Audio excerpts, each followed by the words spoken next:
السلام علیکم ورحمۃ اللہ وبرکاتہ۔ نمرہ احمد کا ناول حالم، ہم سٹارٹ کرتے ہیں پارٹ 6۔ سنبل۔ گھر میں داخل ہوتے ہی اس نے بیگ ایک طرف پھینکا اور جوتے اتار کے دوسری طرف اچھالے۔ داتن جو لیپ ٹاپ اور کاغذ پھیلائے صوفے پہ بیٹھی تھی، اسے آتے دیکھ کر تیزی سے اٹھی اور ایک فکرمند نظر اس کے بے رنگ پریشان چہرے پر ڈالی۔ تم نے راستے سے فون کر کے اتنی تیزی سے سب بتایا کہ مجھے وہ سمجھنے میں آدھا گھنٹہ لگ گیا۔ تم پریشان نہ ہو تالیہ، اب دونوں چیزیں ایک ہی شخص کے پاس ہیں۔ اور سمبلز، اس نے کہا، خواب میں ہمیشہ سمبلز آتے ہیں، علامتیں۔ وہ دونوں ہاتھوں سے سر پکڑے صوفے پہ گر گئی، چند لمبے لمبے سانس لیے، پھر نظریں اٹھا کے الجھی کھڑی داتن کو دیکھا۔ میں نے دیکھا ہم دو دریاؤں کے سنگم پہ کھڑے ہیں، جہاں کیچڑ ہے، کیچڑ یعنی لمپور، اور دریاؤں کا سنگم یعنی کوالہ۔ ہم کوالمپور میں ملتے ہیں، کوالمپور، KL ہمارا شہر۔ وہ تیز تیز بولتی جا رہی تھی۔ آج ہم ملے مگر ملاقات نہیں ہوئی، شاید اس خواب کے پورا ہونے کا بھی وقت نہیں آیا۔ لیکن میں نے یہ بھی دیکھا تھا داتن کہ اس کے سر پہ ایک پرندہ چکر کاٹ رہا ہے، سنہری ٹانگوں والا سرخ پرندہ جس کی آنکھیں ایسی تھیں گویا بلو سفائرز ہوں، آئیز ایز بلو ایز فائرز۔ داتن نے چونک کے زیر لب دہرایا، ایک ہی پرندہ ہے جو ایسا ہوتا ہے داتن، جو صرف خوابوں اور کتابوں میں ہوتا ہے۔ ہما، وہ جوش سے بولی، رنگت ابھی تک اڑی ہوئی تھی مگر چہرے پہ سکون واپس آ رہا تھا۔ فاتح رامزل کے سر پر ہما جو علامت ہے خوش بختی، دوبارہ جنم لینے، دوسری زندگی اور حکومت کی۔ داتن، طاقت اور حکومت کی۔ فاتح رامزل ہمارا اگلا پردھان منتری یعنی وزیر اعظم بننے جا رہا ہے اور وہ یہ بات نہیں جانتا۔ او خدایا! فاتح رامزل ٹیکسٹ مالے پردھانا منتری۔ واؤ تالیہ، واؤ! داتن نے خوشی سے اس کا ہاتھ دبایا لیکن پھر وہ ٹھٹک کے روکی۔ مگر اس کا مطلب ہے کہ ہمیں اگلی چوری اپنے مستقبل کے وزیر اعظم کے گھر کرنی ہے۔ ایک عزم سے کہتی وہ اٹھی اور داتن کی آنکھوں میں دیکھا۔ مجھے اپنی چابی فاتح رامزل سے واپس لینی ہے، کیا تم اس کے لیے تیار ہو؟ اس نے خواب میں دیکھا کہ سنہرے بالوں والی لڑکی دو دریاؤں کے سنگم پہ کھڑی ہے، بارش اسی طرح برس رہی ہے، سرخ پروں والا پرندہ سامنے کھڑے شخص کے سر پر چکر کاٹ رہا ہے، وہ شخص جو بارش میں بھیگتا جا رہا ہے اور ٹائی نوچ کے پھینک چکا ہے، اور اب وہ ہاتھ میں کیچڑ سے لتھڑی چابی لیے اسے دیکھ رہا ہے۔ پھر وہ ہاتھ نیچے پیچھے کر لیتا ہے اور چابی اپنی جیب میں ڈال لیتا ہے۔ وہ گردن اٹھا کے دیکھتی ہے تو نیلی آنکھوں والا سرخ سنہرا پرندہ فاتح کے سر سے گزر کے بائیں طرف آ رہا ہے۔ وہ چونک کے بائیں طرف دیکھتی ہے تو وہاں ایک نوجوان کھڑا ہے، اس کا کوٹ اور شرٹ بھی بارش میں بھیگ گئے ہیں۔ وہ تالیہ کو دیکھ رہا ہے اور تالیہ اوپر پرندے کو۔ پرندہ فضا میں چند لمحے نوجوان کے سر کے اوپر ٹھہرتا ہے، پھر تالیہ کی طرف آتا ہے۔ تالیہ کے سر کے اوپر وہ گردن پوری اٹھا کے آسمان کو دیکھتی ہے۔ ہما اس کے سر سے کئی فٹ اوپر اپنے پر پھیلائے گزر جاتا ہے، اس کے سر کے اوپر سے، عین اوپر سے۔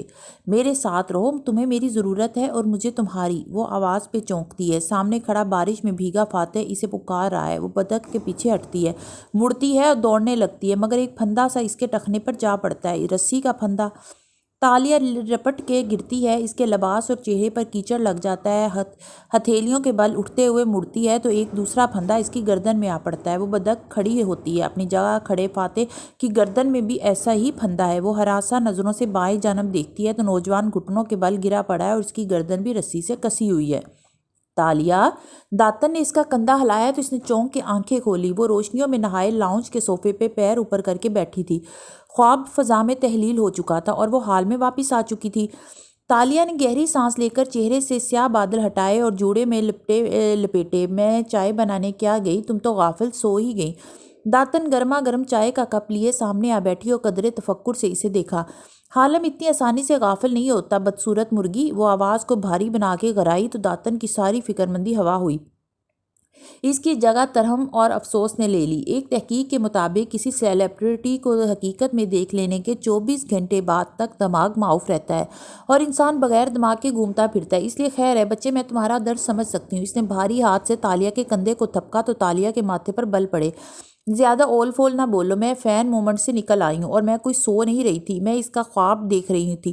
اف، وہ مجھے بار بار خوابوں میں نظر کیوں آنے لگا ہے؟ چہرے پر سادہ تاثرات سجائے ہوئے اس نے کشن اٹھا کے گود میں رکھا اور ہتھیلیوں پر تھوڑی گرا کے دور چھت کو دیکھنے لگی۔ ہماری ملاقات کو تو کوالمپور میں ہو گئی نا، گدلے پانیوں کے سنگم پہ۔ پھر وہی خواب، پھر وہی وژن دوبارہ کیوں نظر آ رہا ہے مجھے داتن؟ اب کی دفعہ کیا دیکھا؟ وہ اطمینان سے گھونٹ گھونٹ چائے پیتے پوچھنے لگی۔ آج تو وہ ہما میرے سر پہ بھی تھا، پھر کسی نے میری گردن میں پھندا ڈال دیا۔ مجھے لگتا ہے میں پہلے وزیر اعظم بنوں گی، پھر پھانسی چڑھوں گی۔ داتن نے غصیلی شکل بنا کے اسے دیکھا۔ کیا فضول بولے جاتی ہو؟ عقل سے کام لو۔ عقل، دماغ، دل سب ساتھ چھوڑ گئے میرا داتن پدو کا؟ اس نے پھر سے چھت کو دیکھتے ہوئے آہ بھر کے کہا۔ میں نے فاتح رامزل کو اصل میں دیکھ لیا۔ میں نے اسے جوس پیش کیا، اس نے گلاس اٹھاتے ہوئے میری طرف دیکھا، وہ مسکرایا اور نرمی سے بولا، شکریہ تالیہ، تم بہت اچھی ہو۔ داتن کی آنکھیں حیرت سے پھٹ گئیں۔ اس نے واقعی تمہیں یہ کہا؟ ہاں، وہ تو پہلی ہی ملاقات میں مجھ سے متاثر لگتا تھا۔ وہ ڈھٹائی سے کندھے کڑا کے بولی۔ داتن نے ستائش سے ابرو اچکائے۔ خیر اب بتاؤ، اس کے گھر چوری کیسے کرنی ہے؟ کیا پلان ہے؟ عالم کے پاس ہمیشہ پلانز ہوتے ہیں، پلان نہیں، پلانز۔ وہ زور دے کے بولی، پلان اے، پلان بی اور پلان سی۔ اگر اسے اے فیل ہو جائے تو سی پر آ جائیں گے، وہ کام نہ کرے تو ڈی سوچ لوں گی۔ اور بیچارہ بی کیوں نہیں؟ تالیہ کے پلانز ہیں، تالیہ کی مرضی۔ وہ کندھے اچکا کے بے نیازی سے بولی اور پھر سے سر صوفے کی پشت سے ٹکا کر خلا میں دیکھنے لگی۔ وہ 50 کا ہونے والا ہے، مگر کتنا ینگ لگتا ہے۔ جب وہ مسکراتا ہے تو اس کا ڈمپل پڑتا ہے، تم نے کبھی نوٹ کیا؟ تم 28 سال کی ہو، وہ 48 کا۔ تمہیں اس کے بارے میں نہیں سوچنا چاہیے۔ داتن اسی سنجیدگی سے بولی، اگر کسی کو اس کے بارے میں سوچنا چاہیے تو وہ میں ہوں۔ تالیہ کو جیسے کرنٹ لگا۔ بلبلا کے اس نے گردن موڑی اور موٹی کالی عورت کو سر سے پیر تک دیکھا۔ تم داتن؟ وہ حیرت اور صدمے سے غراب ہی نہ سکی۔ ہاں، آخر وہ میری عمر کے قریب ہے۔ داتن اب کے سادگی سے مسکرائی۔ تالیہ نے غصے سے ہونٹ بھینچ لیے۔ اور وہ تمہیں کیوں پسند کرے گا؟ کیونکہ عشق اندھا ہوتا ہے۔ اندھا ضرور ہوتا ہے مگر کلر بلائنڈ نہیں۔ وہ جل کے بولی تو داتن نے ساتھ رکھا کشن اٹھایا اور کھینچ کے اسے دے مارا۔ اس نے دونوں بازو آگے کر لیے تو وہ ان سے ٹکرا کے نیچے گر گیا۔ خیر، داتن نے خفگی سے چائے کا گھونٹ بھرا اور شانے اچکائے۔ ماڈرن سائنس نے گورا ہونے کے انجیکشن بنا لیے ہیں، پتلا ہونے کے بھی پھر بھی نہیں بنائے۔ وہ اب کے مسکراہٹ دبا کے بولی۔ داتن نے ہاتھ جھلا کے جیسے اس کی بات ہوا میں اڑائی۔ زیادہ خواب مت دیکھو اس کے، وہ تمہارے باپ کی عمر کا ہے۔ ارے ہاں، وہ ٹھہری، آنکھیں چمکی۔ اس کی بیٹی آریانہ بھی تو کھوئی تھی نا، یا مر گئی تھی مگر لاش نہیں ملی۔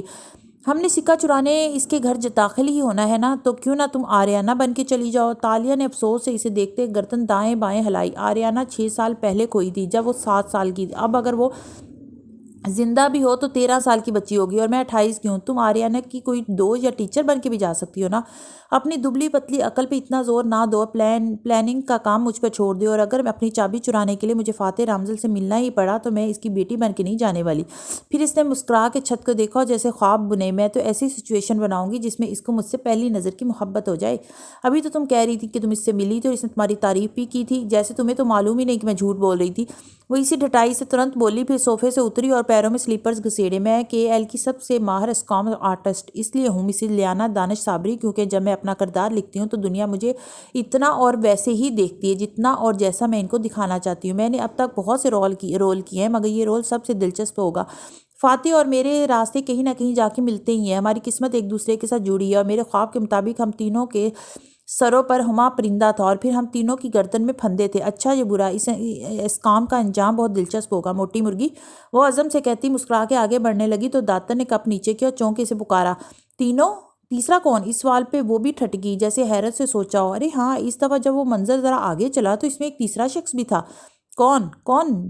موٹی جوش سے آگے ہوئی۔ تالیہ انہیں انگلی ٹھوڑی پہ رکھ کے آنکھیں اوپر کی، یہ ذرا سا سوچا، میں نے اسے کہیں دیکھا ہے۔ تالیہ کو کبھی کچھ نہیں بولتا مگر اس نے آنکھیں بند کی۔ وہ نوجوان کون تھا؟ یاد نہیں آ رہا۔ یاد کرنے میں ناکام ہوئی تو سر جھٹک کے سیڑھیوں کی طرف بڑھ گئی۔ گڈ نائٹ داتن پدوکا، آپ صبح ملتے ہیں۔ کوشش کرنا کہ میری نیند کے دورانیے میں تم میرے فریج کی ایسی حفاظت کرو جیسے میرے رازوں کی کرتی ہو۔ فکر ہی نہ کرو۔ وہ چپتی نظروں سے اسے دیکھتے ہوئے اونچا سا بولی تھی۔ تالیہ سیڑھیاں چڑھتی گئی تو اس نے جلدی سے کپ رکھا، موبائل نکال کے اسکرین روشن کی، پھر گردن اٹھا کے احتیاط سے دیکھا۔ تالیہ اب باہر نہیں آنے والی تھی۔ داتن مسکرائی اور جلدی سے گوگل ٹیب میں ٹائپ کرنے لگی، پتلا ہونے کے لیے سرجری، اور فاتحانہ مسکراہٹ کے ساتھ گو بٹن دبا دیا۔ چند گھنٹے پیچھے واپس چلتے ہیں۔ تنگو کامل کے ڈرائنگ روم سے مہمان نکل کے راہداری میں آئے کھڑے تھے، جہاں کم عمر علی بن کامل نے فاتح رامزل کو شیشے کی ڈبیا میں سکہ پیش کیا تھا۔ ویسے یہ اوریجنل نہیں ہے، اوریجنل میں ایک طرف نصیر من الدنیا والدین لکھا ہوتا ہے مگر آئی لائک اٹ۔ سچائی سے تبصرہ کیا تو میزبان ایک دم شرمندہ ہو گیا، مگر وہ آدمی اتنا بے پرواہ، اتنا بے نیاز تھا کہ اسے ان کے تاثرات سے فرق نہیں پڑتا تھا اور اس کی بات کو کوئی برا نہیں مانتا تھا، نہ مان سکتا تھا۔ وہ ملے قوم کو بہت محبوب تھا۔ ایک ہی فقرے میں اس نے ایمانداری سے پسندیدگی کا اظہار بھی کیا۔ پھر ذرا ٹھہرا، اسرا یہ تمہارے بریسلٹ کی طرح نہیں لگتا جو تمہیں ایش نے دیا تھا، ہے نا؟ مسکرا کے کہتے ہوئے اس نے باکس پیچھے کھڑے اپنے باڈی مین کی طرف بڑھا دیا۔ وہ آگے بڑھ گیا اور باڈی مین سکہ جیب میں ڈالتا آگے بڑھنے کو تھا کہ ٹھہرا، یوں ہی گردن موڑی، نظر دور پیچھے کچن کی چوکھٹ پہ کھڑی ملازمہ پہ پڑی۔ یہاں واضح روشنی تھی، تیز سفید لائٹس، اندر تو زرد فینسی لائٹس تھی، اس لیے آتے جاتے ملازموں کی شکلوں پہ غور نہیں کر سکا تھا، مگر یہاں وہ سفید روشنیوں میں نہائی کھڑی شل سی سوگوار سی اس سکے کو دیکھ رہی تھی جسے باڈی مین جیب میں ڈال رہا تھا۔ اس نے ایک نظر اس کی آنکھوں دیکھا اور پھر مڑ گیا۔ باہر آیا تو گاڑیوں کے دروازے بند ہو رہے تھے۔ دعا، سلام، الوداعی کلمات وہ اپنے نئے کوٹ اور ٹائی کو لاشعوری طور پر درست کرتا اس سیاہ کار تک آیا جس کی پچھلی نشست پہ فاتح رامزل اس کی بیوی بیٹھ چکے تھے۔ ڈرائیور نے اسٹیئرنگ سنبھالا اور باڈی مین فرنٹ سیٹ پر مستند ہوپسا بیٹھ گیا۔ کار چل پڑی۔ اس نے بیک ویمر میں نگاہ دوڑائی۔ پیچھے بیٹھا فاتح رامزل جیب سے اینک نکال کر آنکھوں پہ ٹکا رہا تھا۔ اس نے اسی جیب سے سیل فون نکالا اور اسکرین روشن کر کے دیکھنے لگا۔ باڈی مین نے ہاتھ بڑھا کے شیشہ ذرا سا ترچھا کیا تاکہ دونوں میاں بیوی دکھائی دیں۔ ڈرائیور نے ایک نظر اس پر ڈالی مگر ٹوکا نہیں اور ڈرائیونگ کرتا رہا۔ اب شیشے میں وہ دونوں نظر آ رہے تھے۔ اسرا گردن موڑے کھڑکی کے باہر بھاگتے درختوں کو دیکھ رہی تھی۔ دونوں ہاتھ گھٹنے پر اوپر نیچے رکھے ہوئے تھے اور ایک کلائی میں طلائی بریسلٹ دکھائی دے رہا تھا۔ تمہیں ان کے انٹیک تحفے کے بارے میں ایسا نہیں کہنا چاہیے تھا، فاتح علی کو برا لگا ہوگا۔ علی کون؟ وہ اسکرین انگلی سے نیچے کرتے مصروف سا بولا تھا۔ اسرا نے چہرہ موڑ کے ملامتی نظروں سے اسے دیکھا۔ شیلا کا بیٹا؟ اچھا، اس کا نام علی ہے؟ اس نے سر کو خم دیا اور سیل فون پہ ای میلز نیچے کرتا گیا۔ باڈی مین بار بار آئینے میں نظر ڈالتا پھر ونڈو اسکرین کے پار دیکھنے لگتا۔ وہ ملک کا سب سے محبوب کپل تھا، ان کو بار بار دیکھ کے بھی دل نہیں بھرتا تھا۔ تم نے استعفے والی بات کا جواب نہیں دیا۔ ہم یہ فیصلہ کر چکے تھے کہ تم ریزائن دو گے اور ہم امریکہ واپس چلے جائیں گے۔ فاتح نے جواب نہیں دیا، وہ اسکرین کو انگلی سے دباتا ٹائپ کر رہا تھا۔ اسرا چند لمحے کے لیے خاموش ہوئی۔ سرخ بھورے بالوں والی وہ خوبصورت عورت تھی، دبلی پتلی سمارٹ سی، ماتھے پہ بال کٹے گر رہے تھے اور باقی بالوں کو آدھا باندھ رکھا تھا۔ گردن میں موتیوں کا نیکلس تھا اور بھوری آنکھوں میں تلخی سی تھی۔ تمہاری انہی باتوں کی وجہ سے بہت سی لابیز ہمیں چھوڑ چکی ہیں۔ اپنے کریزما اور فین فالوئنگ سے باہر نکل کے دیکھو تو تمہارا کوئی سیاسی مستقبل نہیں ہے۔ بارسن نیشنل کا چیئرمین منتخب ہونے کے لیے ہمیں فنڈز چاہیے جو ہمارے پاس نہیں ہیں۔ پہلے پارٹی الیکشن پھر جنرل الیکشن، ہم کچھ بھی افورڈ نہیں کر سکتے۔ میرا بزنس پہلے ہی اشر نے کے قرضوں تلے دبا ہے، میں مزید قرضے نہیں لے سکتی۔ تم نے آج تک سیاست سے کچھ نہیں بنایا اور میں اس کی قدر کرتی ہوں، مگر اب میں مزید تمہیں ایک کھوکھلے خواب کے پیچھے پیسہ اور محنت لٹاتے نہیں دے سکتی۔ اور اب کہ نرمی سے کہہ رہی تھی، وہ جواب دیے بنا موبائل کی طرف متوجہ رہا۔ ہمارے ساتھ کوئی لابی، کوئی سیاسی اتحاد نہیں ہے۔ اگر کوئی پارٹی کا صدر بننے کے لیے الیکشن میں کھڑا ہو سکتا ہے تو وہ تم نہیں ہو فاتح۔ تمہارے ٹویٹر فالوورز کے علاوہ ہمارے ساتھ کوئی نہیں کھڑا۔ وہ اشر ہے، ایش نوجوان ہے، ملیزیا ملائیشیا کا جسٹن ٹروڈو، اس کے پاس پیسہ ہے، اس کے ساتھ سیاسی حلیف کھڑے ہیں، وہ ممبر پارلیمنٹ ہے اور محنت کر کے اس مقام پر آیا ہے۔ میں اس لیے نہیں کہہ رہی کہ وہ میرا بھائی ہے، بلکہ وہ نوجوان نسل کا نیا لیڈر ہے۔ اس کی کمپین میں زیادہ چارم ہے۔ تم ایک زمانے میں بہت پاپولر تھے اور خدا کا شکر ہے کہ اب بھی ہو، مگر تمہاری غیر سیاسی فیصلوں نے تمہارا چارم کم کر دیا ہے۔ تمہارے ووٹ کم ہو گئے ہیں۔ بہتر ہے کہ ہم عزت سے اس مونوپلی سے نکل آئیں اور اپنا بڑھاپا امریکہ میں آرام سے گزاریں۔ تمہیں میں نے کہا تھا کہ اگلے ماہ جب ایش باقاعدہ پارٹی چیئرمین کے انتخاب کا اعلان کرے گا تو تم اس کو انڈورس کرو گے اور اس کے حق میں دستبردار ہو جاؤ گے۔ تمہارا ووٹ بینک ایش کے حق میں چلا جائے گا اور یوں یہ ایک بہترین ہیپی اینڈنگ ہوگی۔ ایش ملیزیا کا اگلا وزیر اعظم ہے۔ تم اس نوشتہ دیوار کو جتنی جلدی ہو سکے پڑھ لو فاتح، اور اس طرح خاموش نہ رہو جیسے میں یہ اپنی گیلری کے لیے کر رہی ہوں، میں یہ ہم دونوں ہمارے بچوں کے لیے کر رہی ہوں۔ فاتح نے سیل فون اسکرین بجھائی اور اینک اتار کے فولڈ کی، پھر دونوں چیزوں کو کوٹ کی اندرونی جیب میں ڈالا، چہرے پر مسکراہٹ سجائے کھڑکی سے باہر آنکھیں جمائے کہنے لگا، ملائیشیا کے دوسرے بچوں کی طرح مجھے بھی بچپن میں سب سے زیادہ ملے ادب کی جو کہانیاں پسند تھیں وہ ننھے غزال کی تھیں۔ ننھا چلاک ہرن، ماؤس ڈیئر، یہ ایک دم کٹے چوہے کی شکل والا ہرن ہوتا ہے جو تقریباً کتے جتنا ہوتا ہے۔ وہ چھوٹا سا تھا مگر جانوروں میں اس جیسا دوسرا کوئی نہ ہوگا، بہت عیار تھا وہ ننھا کنچیل ہرن۔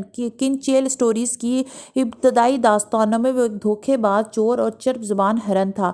بعد میں وہ اچھا ہوتا گیا تھا مگر شروع کی داستانوں میں مجھے وہ کہانی بہت پسند ہے۔ جب اس کو دریا پار کرنا تھا اور سامنے ایک مگرمچھ بیٹھا تھا تو ننھے ہرن نے مگرمچھ سے کہا کہ بادشاہ نے مگرمچھوں کی دعوت کی ہے اور اس کو یہ ذمہ داری سونپی ہے کہ وہ مگرمچھوں کی تعداد گن کے بتائے تاکہ اسی حساب سے کھانا پکوایا جائے، اس لیے سب مگرمچھ لائن میں کھڑے ہو جائیں۔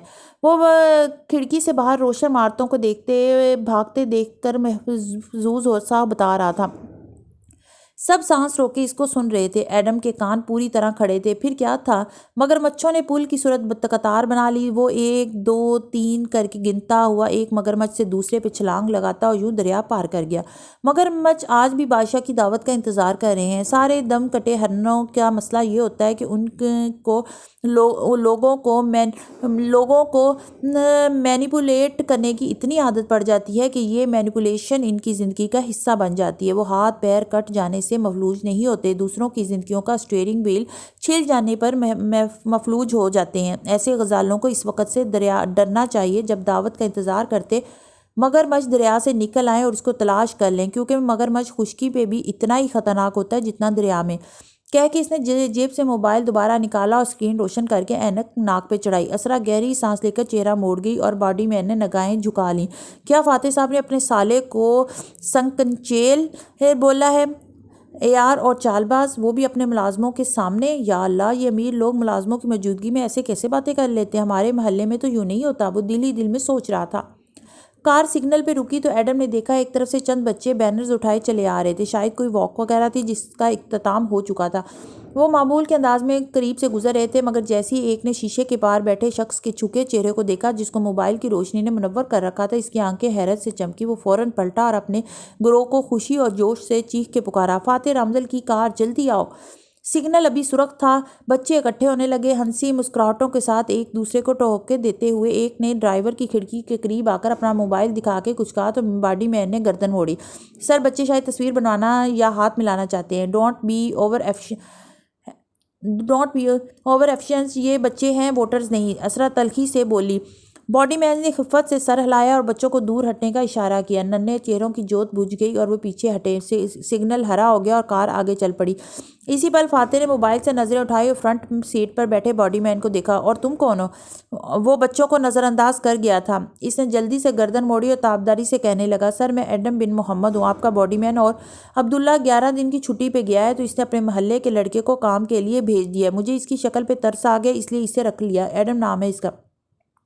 اسرا بیزاری سے بتانے لگی، آتے وقت یہ دوسری کار میں تھا۔ میں نے کہا اب آیا ہی ہے تو کام تو پورا کرے۔ ملائیشیا میں آدم نام کو ایڈم کا رکھا اور بلایا جاتا ہے اور یہ مسلمانوں میں عام ہے۔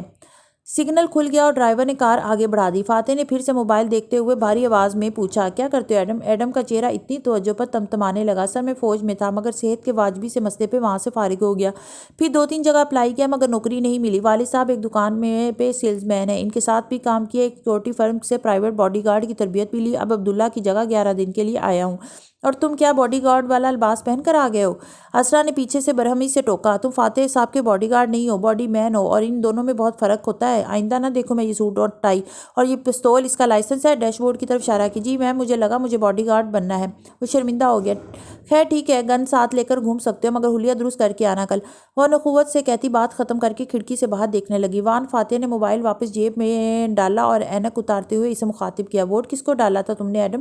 ایڈم نے گردن موڑ کے اس کو دیکھا اور لمحے بھر کو چپ رہ گیا۔ بھینے نقوش اور صاف رنگت کا وہ ایک عام سا ملے نوجوان تھا اور سوٹ ٹائی اس پر بہت نئے اور اوپرے لگ رہے تھے، جیسے مانگ کے پہنے ہوں۔ کسی کو نہیں سر، مجھے سیاست دلچسپی نہیں ہے۔ فاتح نے بے اختیار دونوں ابرو اٹھائے اور تعجب سے اسے دیکھا۔ تمہیں معلوم ہے ایڈم کسی ملک کے لیے سب سے خطرناک آدمی کون ہوتا ہے؟ کرپٹ حکمران، اس نے گڑبڑا کے کہا۔ ہاں، مگر اس سے بھی زیادہ سیاسی جاہل خطرناک ہوتا ہے۔ وہ اس پہ نظریں جمائے بھاری آواز میں افسوس سے کہہ رہا تھا، وہ سیاسی جاہل جو سینہ تان کے کہتا ہے کہ اسے سیاست سے دلچسپی نہیں بلکہ اسے تو سیاست سے نفرت ہے۔ ایسا آدمی نہ کچھ دیکھتا ہے، نہ سنتا ہے، نہ کرتا ہے۔ اس کو یہ معلوم نہیں ہوتا کہ سیاست پالیسیز بنانے کا ناکام ہے اور آٹے دال چاول دواؤں اور موبائل کو کریڈٹ کی قیمت سے لے کر ہر چیز کا تعین سیاستدان کرتے ہیں۔ اور اگر سیاسی جاہل اپنی رائے نہیں رکھے گا، سیاست میں ووٹ اور سپورٹ کے ذریعے حصہ نہیں لے گا تو وہ کرپٹ حکمرانوں کو مضبوط کرے گا اور سڑکوں پہ بے حال پھرتے لوگوں، چور ڈاکوں، غریبوں، سب کا ذمہ دار وہ ہوگا۔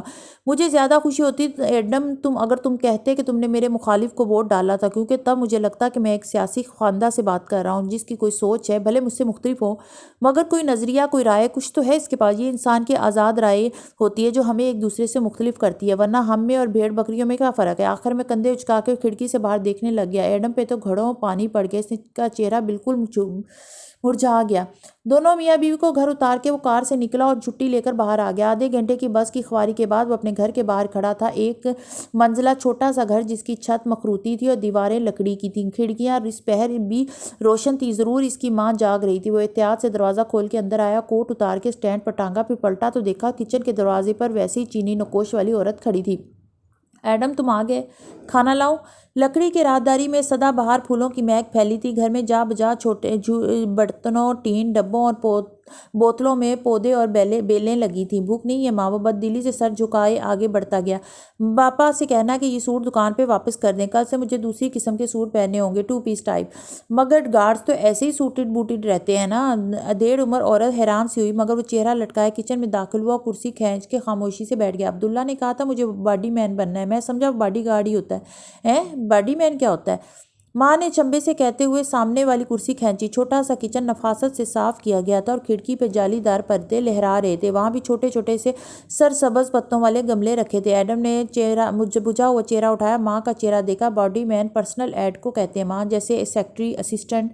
نہیں ماں، سیاستدانوں کے سیکرٹری بڑے لوگ ہوتے ہیں. پولیٹیکل سیکرٹری الگ، پرسنل سیکرٹری الگ. باڈی گارڈز بھی ماہر تربیت یافتہ کمانڈوز ہوتے ہیں. میں صرف باڈی مین ہوں. پرسنل ایڈ، جب انہیں پیاس لگے تو پانی پکڑانا ہے، اور جب وہ کھانا کھانے لگے تو نیپکن صاپنے رکھنا ہے. جب وہ دستک کرنے لگے تو قلم کھول کے ان کے ہاتھ میں تھمانا ہے. ہر وقت مستعد اور تیار ان کے قریب رہنا ہے کہ کہیں ان کو کسی چیز کی ضرورت نہ پڑے. یعنی کہ نوکر. وہ دھک سے رہ گئی. نوکر بھی فلپینو ہوتے ہیں، ایجنسی سے کانٹریکٹ کر کے آتے ہیں. وہاں نوکر بہتر ہوتے ہیں. باڈی مین تو ایک نو باڈی ہوتا ہے. بس چند دن کی تو بات ہے، پھر ختم ہو جائے گی یہ نوکری. اس کے بعد میں کیا کروں گی؟ 2 ماہ بعد میری شادی ہے. اس کے بعد میں کیا کروں گا؟ 2 ماہ بعد میری شادی ہے، میرے پاس نوکری تک نہیں ہے. تم فاتح رامزل سے کہو تمہاری کہیں سفارش کرا دے. اور میری بھولی ماں. ایڈم نہ چاہتے ہوئے بھی ہنس پڑا. وہ فاتح رامزل ہے، وہ کسی کا کوئی کام نہیں کرتا. اس پہ ایک دنیا مرتی ہے. لوگ اس پر پیسہ لوٹاتے ہیں، اس کی اعزاز میں بڑی بڑی تقریبات کرتے ہیں، اس کی پارٹی کو فنڈز دیتے ہیں، مگر وہ کسی سے کچھ نہ کچھ مانگتا ہے. اور اگر کوئی کروڑوں بھی خرچ کر دے تو وہ تھینکس کہہ کے آگے بڑھ جاتا ہے. وہ کسی کا احسان رجسٹر نہیں کرتا. کہتا ہے میں کسی کو بدلہ نہیں دے سکتا. ہم سب بہتر ملائیشیا کے لیے کام کر رہے ہیں. گڈ. بس آپ فاتح رامزل کے لیے جان بھی دے دیں تو وہ تھینکس کہہ کے چلا جائے گا. اس کے اتنے چاہنے والے ہیں، اس پہ لوگ اتنا کچھ لٹانے کو تیار ہیں کہ اس کو ان چیزوں میں دلچسپی ہی نہیں. وہ ایک الگ طرح کا بندہ ہے. میں تو اس سے کیا سفارش کرواؤں گا؟ وہ تو میری طرف بلا ضرورت دیکھے گا بھی نہیں. وہ بہت بہت اونچا آدمی ہے ماں. ایڈم. اس کی ماں نے جھک کے اس کے ہاتھ پر ہاتھ رکھا اور اس کی بوجھی آنکھوں میں دیکھ کے نرمی سے گویا ہوئی. اگر وہ اتنا ہی خود غرض آدمی ہوتا تو سارا ملک اس سے محبت کیوں کرتا؟ ایڈم نے پلکیں اٹھائی. اس میں نہ سمجھی کسی کیفیت تھی. لوگ فاتح سے محبت کرتے ہیں کیونکہ وہ ان کو بے نیاز لگتا ہے. وہ امریکہ میں ایک ایماندار اور محنتی پراسیکیوٹر رہا ہے. پھر اپنا کیریئر چھوڑ کے وہ قوم کے لیے واپس آیا اور اس نے الیکشن لڑا. اپنے حلقے میں اس نے سکولز بنائے، کالجز بنائے. اس نے لوگوں کے لیے کام کیا. وہ دن بدن مشہور ہوتا گیا. ایسے میں اس کے گرد میں سارے مفاد پرستوں کا ٹولہ جمع ہو گیا، جن کو امید ہے کہ اگر وہ اس پہ پیسہ خرچ کریں گے تو رامزل حکومت میں آ کر ان کو اونچے عہدوں سے نوازے گا. مگر تم یہ تو دیکھو کہ وہ ان غریب بچوں کے لیے جو اس کو کچھ نہیں دے سکتے سکولز تو بناتا جاتا ہے، مگر امیر دوستوں کو تھینکس کہہ کے آگے بڑھ جاتا ہے. کیونکہ ہر وہ شخص جو فاتح رامزل کے قریب اس سے چپکا ہوا ہے وہ اپنے ذاتی مفاد کے لیے وہاں موجود ہے. جیسے شہد کے اوپر مکھیاں چمٹ جاتی ہیں. سب کو اپنا حصہ چاہیے، اس لیے وہ ایسے لوگوں سے سرد رویہ رکھتا ہے تاکہ ہر ایک کو یہ واضح ہو جائے کہ وہ کسی کے لیے کچھ نہیں کرے گا.